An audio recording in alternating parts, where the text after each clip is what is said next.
Nola Tilar yang akrab dipanggil Nolce merupakan anak tunggal dari pasangan Bapak Tilar dan Ibu Eugene Maengkom asal Minahasa.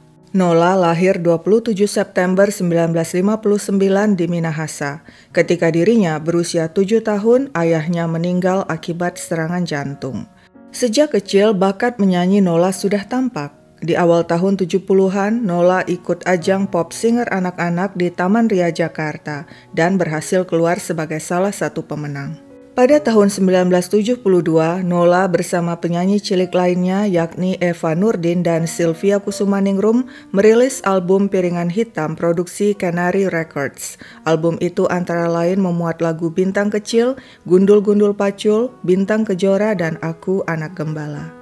Tampaknya Nola punya impian kuat melanglang buana, menjajal kemampuan suaranya. Siapa tahu sebagai penyanyi dirinya beruntung di mancanegara. Ibunya Eugene mendukung keinginan itu.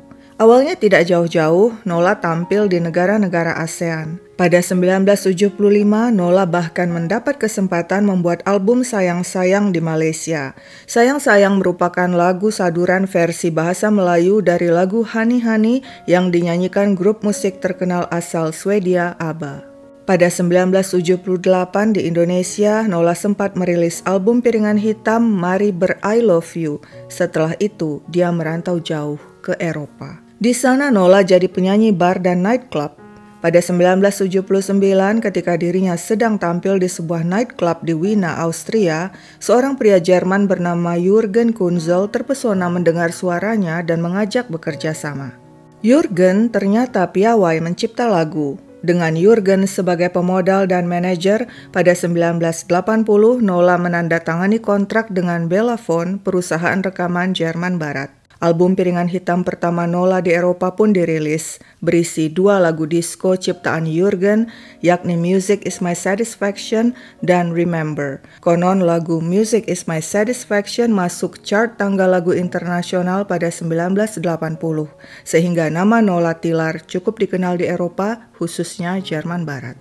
Hubungan Nola dan Jürgen semakin intim dan mereka pun berpacaran serta tinggal bersama. Pada 1981, Nola kembali menandatangani kontrak dengan perusahaan rekaman Jerman lainnya, yakni Aladdin, dan merilis 2 album Piringan Hitam yang masing-masing berjudul Just a Vision yang bernuansa disco dan Asian Love yang bernuansa balada.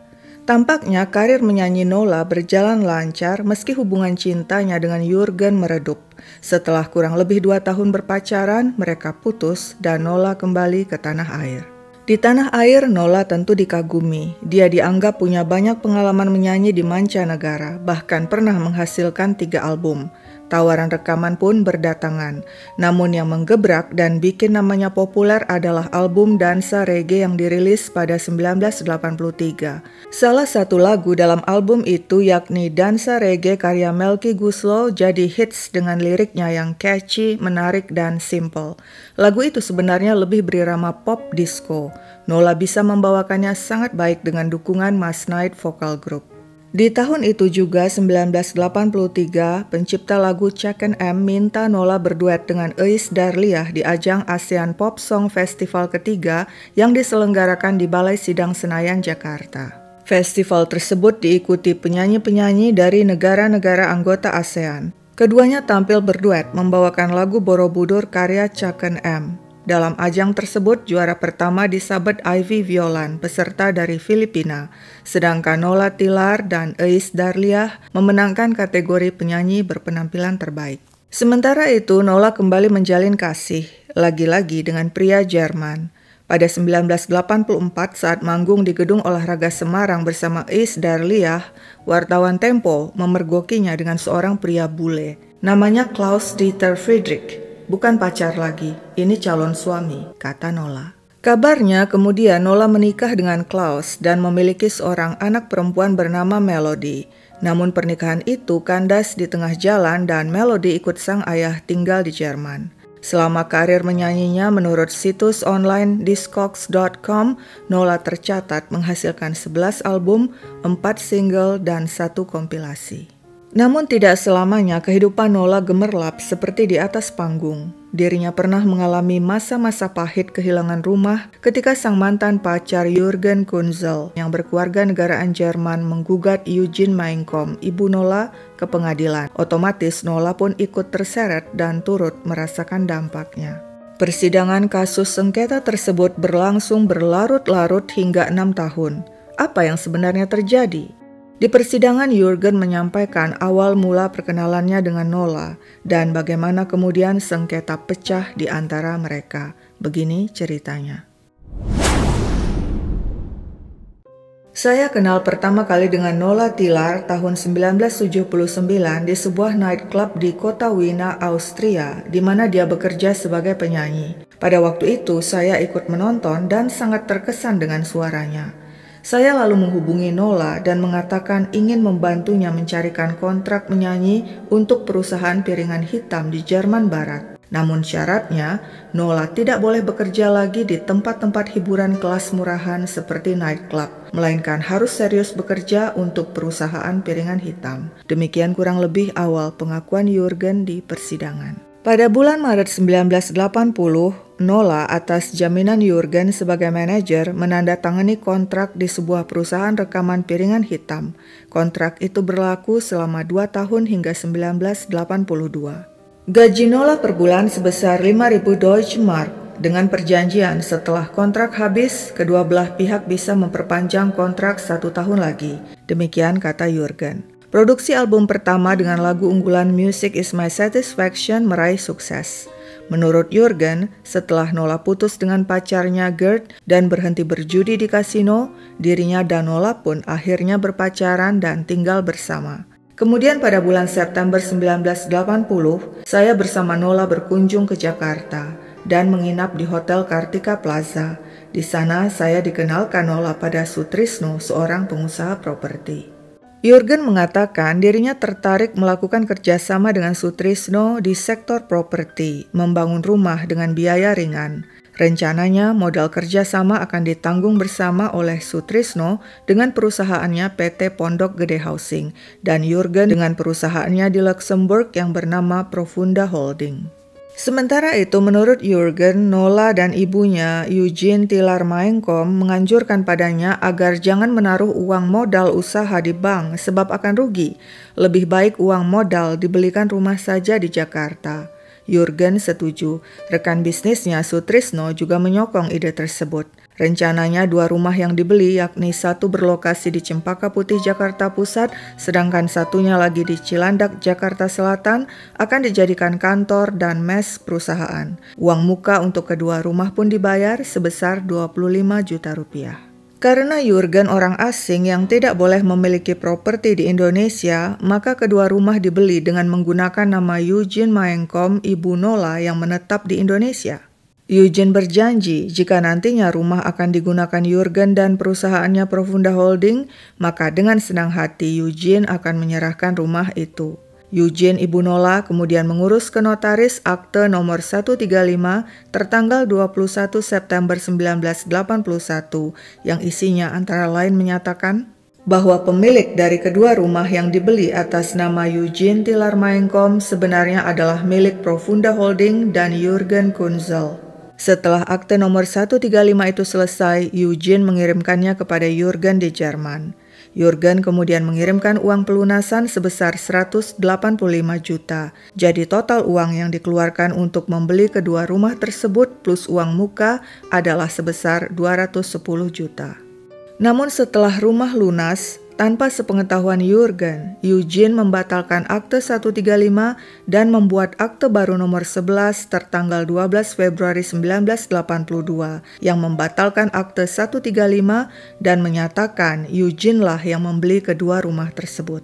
Kemudian lagi-lagi tanpa sepengetahuan Jürgen, sertifikat rumah di Cempaka Putih yang ditempati Eugene digadaikan ke Bank Rama, sedangkan rumah di Cilandak disewakan ke orang asing. Sementara itu hubungan Jürgen dan Nola memburuk hingga akhirnya mereka berpisah. Ketika Jürgen meminta kembali kedua rumah miliknya, Eugene dan Nola menolak. Eugene mengatakan rumah di Cempaka Putih miliknya dan rumah di Cilandak milik Nola sebagai honor karena selama ini telah bekerja pada Jurgen di Jerman Barat. Namun Jurgen membantah dan mengatakan selama ini dia telah memberi honor kepada Nola. Setiap bulan Nola digaji 5.000 Deutschmark. Jurgen juga telah memberikan uang muka kontrak kepada Nola sebesar 30.000 Deutschmark, tapi Nola malah mengingkari kontrak rekaman dan memutuskan secara sepihak pada Desember 1981, padahal kontrak baru berakhir pada 30 September 1982. Nola tentu saja membantah klaim Jurgen atas rumah tersebut. Dia bilang rumah dibeli ketika dirinya masih tinggal di Jerman bersama sang kekasih Jurgen. Kami berniat menikah dan sepakat membeli rumah di Indonesia. Uangnya ya dari hasil saya menyanyi yang disimpan dan diatur Jurgen selaku manajer saya. Pada kesempatan lain, Nola juga pernah mengatakan rumah itu hadiah Jurgen padanya sebab mereka akan menikah. Nola menegaskan, saya sudah mengeluarkan biaya 90 juta untuk merenovasi rumah Cilandak.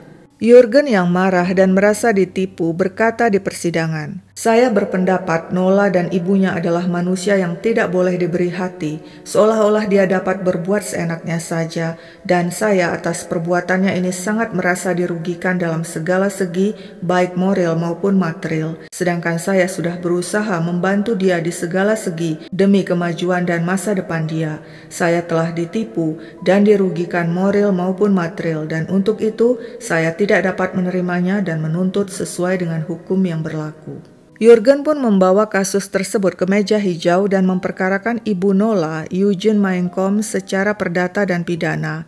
Jurgen menuding Eugene telah mengambil haknya dan menggelapkan kedua rumah dengan sengaja mematikan akte nomor 135 yang menyatakan Jurgen lah pemilik sebenarnya kedua rumah tersebut dan menggantinya diam-diam dengan akte nomor 11. Pada November 1983, pengadilan memutus Eugene Mainkom bebas dari segala tuntutan hukum. Tapi masalah belum selesai, sebab Jurgen melakukan banding hingga kasasi. Akhirnya di tingkat kasasi, hakim memutuskan Eugene Mainkom bersalah telah dengan sengaja memiliki barang milik orang lain. Hakim menjatuhkan vonis 6 bulan penjara dengan masa percobaan setahun. Eugene sempat mengajukan peninjauan kembali, namun ditolak. Hakim memerintahkan kedua rumah di Cempaka Putih dan Cilandak dikembalikan kepada Jurgen Kunzel selaku pemilik sebenarnya. Akhirnya, setelah bersengketa di pengadilan selama kurang lebih 6 tahun, pada Januari 1988, pihak kejaksaan turun tangan mengeksekusi rumah milik Jurgen Kunzel di Cempaka Putih dan Cilandak yang dikuasai Eugene dan Nola Tilar. Eksekusi rumah Nola di Cilandak tentu saja menggemparkan, sebab dirinya artis terkenal. Media hadir meliput dan salah satu beritanya dimuat di majalah Tempo. Isinya kurang lebih sebagai berikut. Nola yang saat itu berusia di akhir 20-an akhirnya harus hengkang dari rumahnya di Cilandak. Sebelumnya rumah seluas 400 meter persegi itu sudah 2 kali coba dikosongkan secara paksa oleh petugas kejaksaan yang dibantu polisi. Semula Nola bersikukuh mempertahankan rumah itu sebab berdasarkan putusan perdata pengadilan banding, rumah itu milik ibunya Eugene Mainkom. Satu langkah pun saya tidak mau hengkang dari rumah ini. Ini satu-satunya milik saya, teriak Nola sembari menangis histeris. Ketegangan pun berkali-kali terjadi di antara petugas dan Nola yang didampingi sanak saudaranya. Sementara itu penduduk sekitar berkerumun menyaksikan upaya eksekusi. Nola dengan mata sembab akibat menangis tetap tidak mau bergerak. Padahal dia sempat jatuh terjerembab sewaktu didesak terus pada usaha eksekusi ketiga.